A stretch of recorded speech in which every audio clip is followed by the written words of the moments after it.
This story starts with a young woman named Iryna Zaruska. Iryna was 23 years old and from Ukraine. She had fled the war in her country to find safety in the United States. Like many refugees, she was looking for a fresh start and a chance at a peaceful life.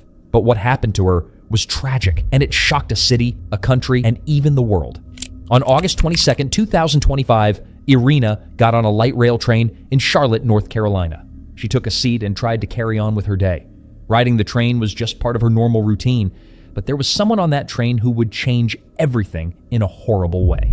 His name was Decarlos Brown Jr. Decarlos Brown Jr. was 34 years old. He was homeless and had a long and troubled past. His criminal record stretched over many years, including charges for robbery, larceny, threats, and violence.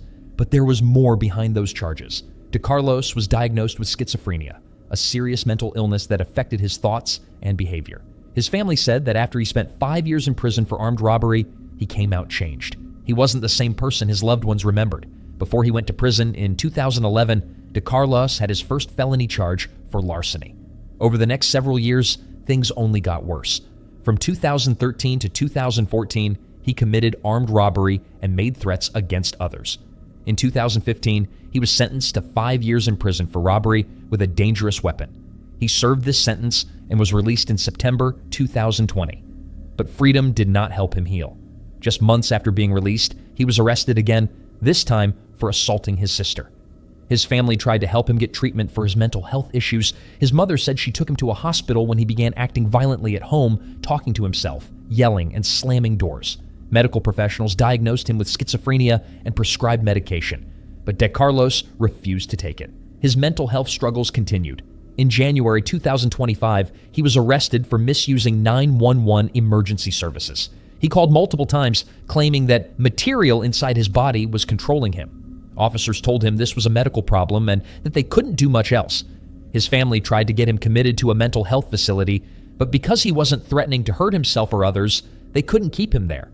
This is a crucial part of the story, how the system failed to keep someone in treatment who was clearly struggling with serious mental illness. Despite his long criminal history and the obvious signs of his mental health crisis, Decarlos Brown Jr. was living on the streets in Charlotte and was not under any kind of supervision when he got on that train on August 22nd. He sat down behind Iryna Zaruska without any interaction between them.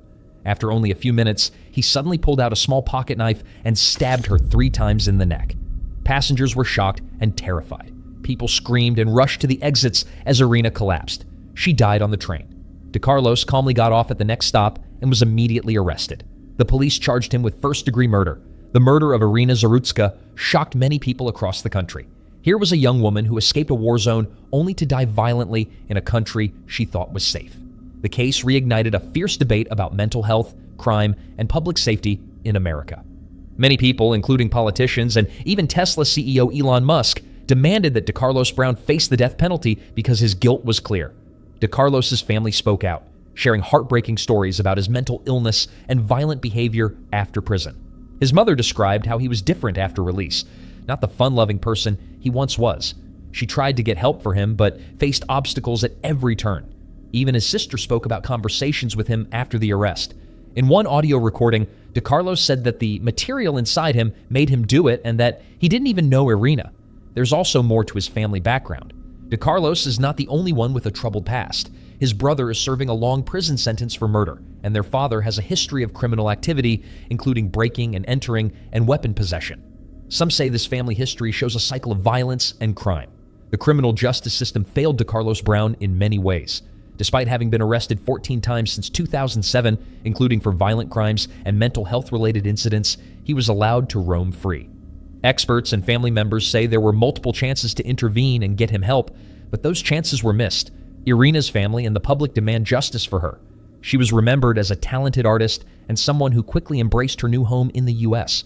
Her death was mourned deeply, not just in America, but also back in Ukraine.